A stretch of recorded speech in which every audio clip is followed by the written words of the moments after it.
So excited to bring you this week's episode of The Barry Chronicles. Damo, it feels like it's been ages since we did this. Do you think it's because we did actually have a few podcasts that we recorded in bulk late last year and we've been just going through those? Yeah, trying to just slowly release everything. Make sure that we're honouring people's time and getting those podcasts out. And we really want to be respectful of people's time as well. So we're very grateful to everybody that's ever come on the Barry Chronicles. We think you're amazing and we're so appreciative. Yeah. But we want to do a bit of talking ourselves. Really enjoy it when we can just sit and chat. And have a chat, just talk about the two of us. So we do have news. We have a lot of news. A lot of things have happened since we podcasted just the two of us. Just the two of us. You and I. Just the... Yeah, so... Okay, no more singing. We've just been into... We have, which is amazing. So that's going to be great. We are very, very thankful to have been invited to be a part of the committee that they have that's going to be just working out how research from the BSR can be used to benefit those living with overweight and obesity. So we're very, very grateful for that. And, you know, obviously those that have had bariatric surgery, which is our passion. Let's be real. It really is. And because there's so much happening in 2 lanes to keep overweight right. Yeah. and obesity. Yeah, there is.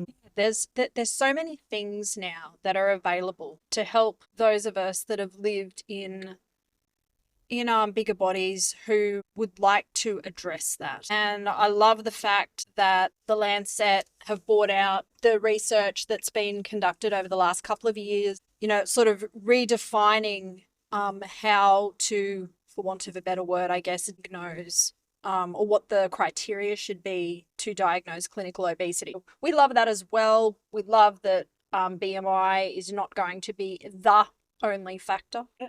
About time. Well done, guys. We love you for that. Taken so long to get to this point. It only took 60 years, but let's hope that other things don't take that long. I think one of the things that I am sort of struggling with, though, is how expensive it all is. Yeah, look, I too struggle with that. Like, I know so many people that just are unable to access the type of GLP-1 that they've been prescribed because price is prohibitive. And even in Australia, health funds will cover, but they're only covering a percentage or a smaller portion now. And some are just not at all. Not covering it anymore. And to me, it really shows that a lot of these companies look at obesity as a cash cow. Yeah, ka-ching, ka-ching. So we boo would to them. Yeah, boo and a hiss. Boo and a hiss. Because we actually understand the lives, the actual people who sit behind all of these decisions, who are directly impacted by this. We see you. Hey, we actually are you. Yeah, that's right. You know. So one of the things I guess that I've become really, really aware of over the last little while is the fact that while I did run away from and, you know, had my gastric bypass nearly 7 years ago now, Damo. Crazy. You know, I went down that pathway, but I'm really aware that it's not just one and done. We've always known that. Like, you and I have talked about that quite a lot.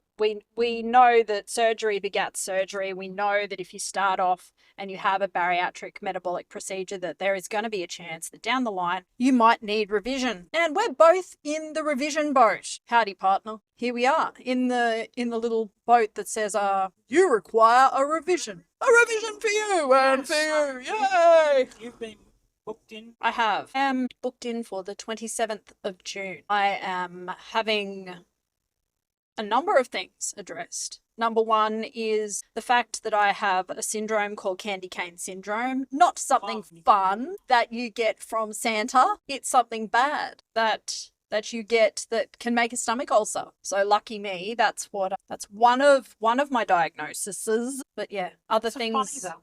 It is diagnosis. So yeah, that's been a little bit on the shit side. Honestly, how does it make me feel? Honestly, it feels like trash. I guess I've known for a long time that there was hey, we've all known for a long time that there were things going on in my gizzard that were not right. But there's been so many other things that were more important to me to be present for, and I didn't want to go down the route of revision. And to be really honest with you, Damo, I still don't. And if I could avoid doing this, I would. But I also am aware that I need to try something. Yeah, it's got to that point, hasn't it? Like you can't. You've tried everything else. I have. I've spent 5 years trying a lot of other things, and nothing is making the stomach ulcer situation any better. And I've been assured by a number of different surgeons that fixing the candy cane issue will be very helpful towards that whole ulcer. 100%. Like when you sit in a group like Bariatric Support Australia and you read all of the posts that come in and you read the comments that come in and you speak with people, like you and I both speak with people that have complications, that have really severe complications. And a lot of times people that don't want to post because, a lot of times people don't want to just share negative things because they don't want people to be put off having surgery, because it has changed their lives and they would still do it even knowing what they would feel today. I would still have jumped up on that table 7 years ago because I have got to experience a whole different kind of life that I would never have had if I hadn't have had the surgery. So I'm still profoundly grateful and always will be. Some issues and surgery is always going to be sometimes issues. It's still a better thing in a way. I've been thinking about that a lot. And I remember when my surgeon told me what weight I could probably expect to lose. And, it was kind of in the vicinity of something that I just couldn't even fathom at the time. I've actually lost 200% of my body weight. And I have maintained that loss for 7 years. Would that have happened with a medication? No. Did it happen with lap band? Hell no. No, it didn't. I dieted, exercised, performed, had exorcisms. I had the whole lot, everything done prior to bariatric surgery to try to avoid going under the surgeon's knife, but ultimately it has still afforded me the kind of life that I used to only dream about, even though I've still got all of this other crap that goes on in the background. And let's be honest, I don't really talk about it very much. Just during the week, I was cleaning out the medicine box. I don't know about you guys, but mine seems to have spread. Over the years, it went from box to box to box. And I think there was 5 boxes that had medicine crap in them. Anyway, I was cleaning it out during the week. I happened upon my old spacer that I used to use for asthma because I was a really bad asthmatic. And I haven't needed to pick that thing up for years. That stuff changes your life. I don't realise how much you use that sort of stuff until you stop using it. Until I didn't need to use it anymore. Something that you just said, I think it's helped me sort of understand why I have an issue specific weight loss. Yes,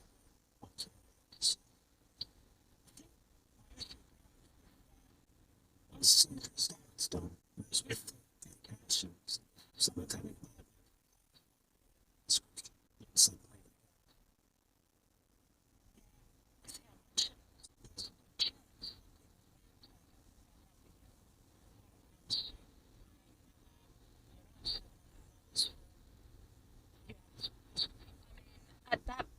At that price, I truly hope that the prices do come down, and I'm sure in time they will. But at the moment, that in the economy that we're in, that kind of price just puts it out of the realms of possibility for so many people. I actually think that it's really cruel to dangle carrots in front of people. It be just out of reach. I mean, I feel exactly the same way about bariatric surgery, which is why I'm passionate about publicly funded bariatrics as well as privately funded bariatrics for exactly the same reason. Because ultimately, unless you've lived in a bigger body that is starting to fail because of health issues, you don't know what it feels like to have been me. I'm now living with the results of having been in a bigger body for such a long time. I have issues with my joints that I know I have because I lived in a bigger body. I probably have reactive hypoglycemia to the degree that I have it because I lived in a bigger body for so long. they can't really tell me exactly why I need to carry around a glycogen syringe. They don't really know exactly why.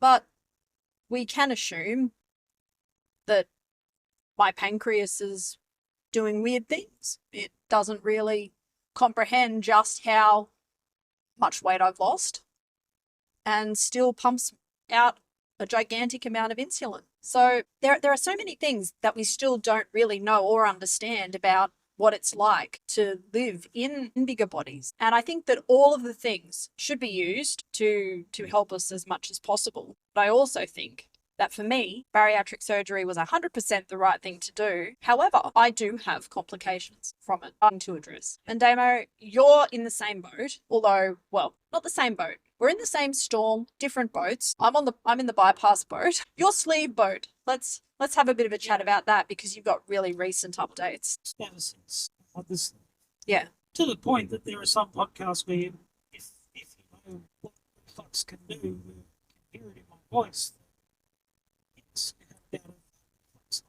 It's also affected my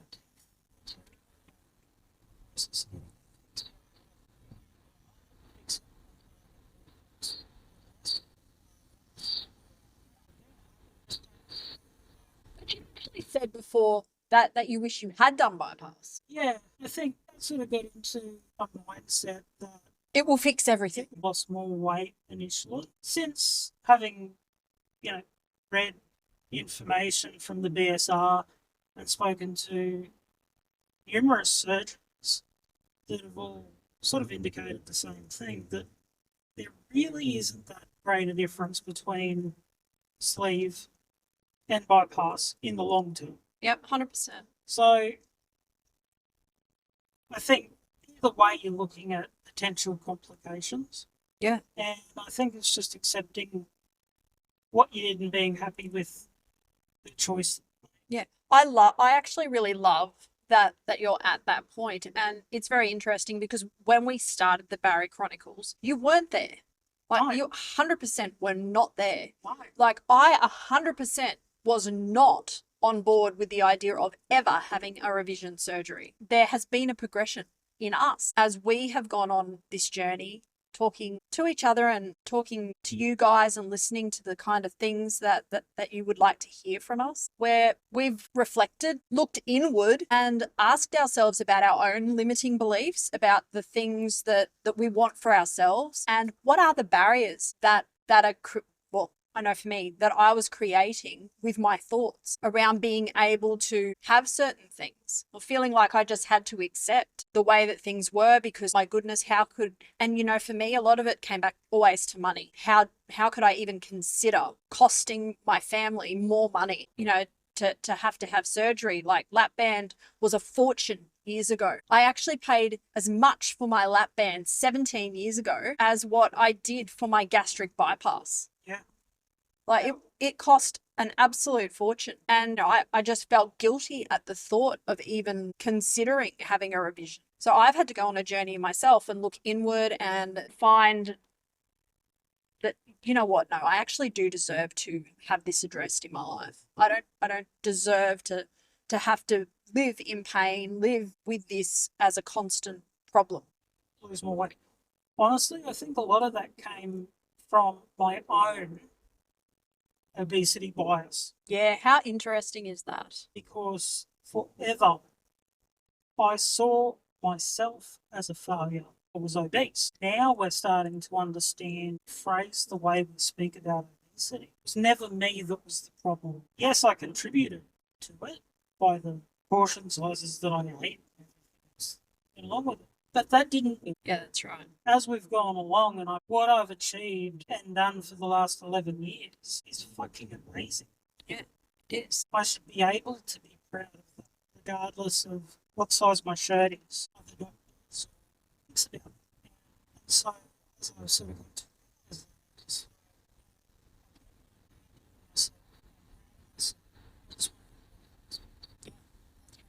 So I find it really great that there are surgeons out there who are willing to look at people's sleeves and go, okay, this is what we could do to help improve this situation. Like, obviously, not everybody would be a good candidate to have whatever repairs done to a sleeve, and you knew that. So he can fix, and it's not just a high answer. There are other things. Yeah, he's going to fix while he's in there. Just because sleeves are done differently now, there's better ways to do things. Yeah, I think it's great if instead of a revision, just okay, it's easier to just do it by booking from. It's sort of an easy way to do it. It's an easy way for the patient, it's an easy way for the surgeon, because they don't have to go and do tests and everything else. But I think it's great that there is an option, isn't as invasive. Yeah, I completely agree. I think when I was thinking about it, it's like post-op stage for something that may or may not fix the reflux anyway. It's a lot to go through. And you know that because you've seen my journey, and you know that I had the Roux and Y, and I still daily do live with reflux. So it's possible to have a Roux and Y and still have reflux. Yeah, and that's such a huge part of my decision, because I think I'd be more devastated if I had the Roux and Y and suddenly absorbing nutrients. Yeah, and then you had hello reflux, my old friend. Still have reflux. That's just not a risk I'm willing. Yeah, no, I totally get it. It's just interesting, I guess, to me that we've both come to this point. And I mean, it's been a lot. Like, there's been so much going on in our lives, personally, professionally. You know, like I can't even really put into words all of the things that have been going on behind the scenes. Like, those of you that regularly listen, you would be aware that our mum has been unwell and she's back having chemo at the moment. She's having her 5th round, and it's been such an intense time for us. Just so to even contemplate the idea of going down the route of a revision right now, it feels like a lot. And I keep saying to my family, maybe I should just postpone it. Maybe I should cancel it. Maybe I should not do this right now. But if not now, when? And that's what I have to keep reminding myself of. If not now, when? And at some point, we do just have to look after ourselves and see enough value and worth in ourselves to address those niggling little and big concerns. I'll say this, because there's always a big assessment all this. For me, if it wasn't for the private. Yeah, no way. So there are advantages to having the private health cover. It's also freaking expensive, though. Like, let's be real. There have been quite a few times over the last 10 years that I've sort of looked and go, we really need this. Yeah. Oh, look, we've done the same thing. I mean, you know, the maths on it's crazy. And a couple of times we've had to pause it. Yeah. Thankfully, it's to do that occasionally. This is where the system.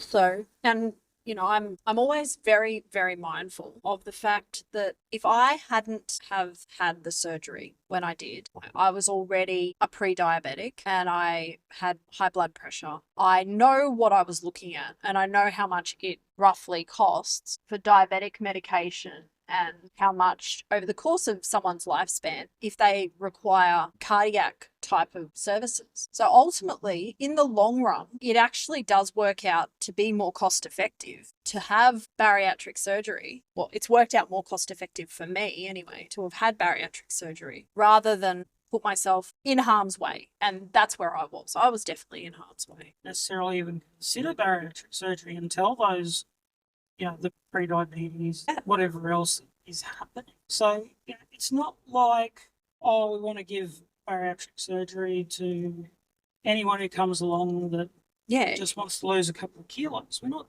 talking about those sorts of people. You know, people who are sitting on transplant lists. Transplant or can't safely have a transplant. You know, at their current, in their current body size. Like, surely we can do more. I mean, really. So I guess these are the other things that actually keep Damo, and it's been hard over the last little while to harness the motivation, because there's so many sad things in the world. There's so much need in the world, but someone has to care about this, and we do. We really and truly do. And I love the fact that we've had people that come alongside of us, that care about it as well, that want to run alongside of us with this kind of thing. But you can expect to hear a lot more about advocacy from us, because it matters. It's important. And it's really important that we do this, because I guess it's something about the legacy that we want. We want to know, when all is said and done, that people's lives will better. Yeah, it's been worth it. You guys that listen, you're worth it. You are 100% worth it if you're thinking about any kind of journey like we've been on. Even though we share the scary, potentially, I guess, downsides or the bad of the bariatric journey, to be something that you get caught up on, because there are so many stories out there that are powerful, wonderful, that aren't fraught with complications, where people have just gone on and lived their lives. They've experienced all of the things that life has to offer, and they've done it in a body that served them well on their own terms. And that's really what we believe everybody deserves. Everybody deserves that. Thanks for joining us and sharing more stories with you. See you later, guys.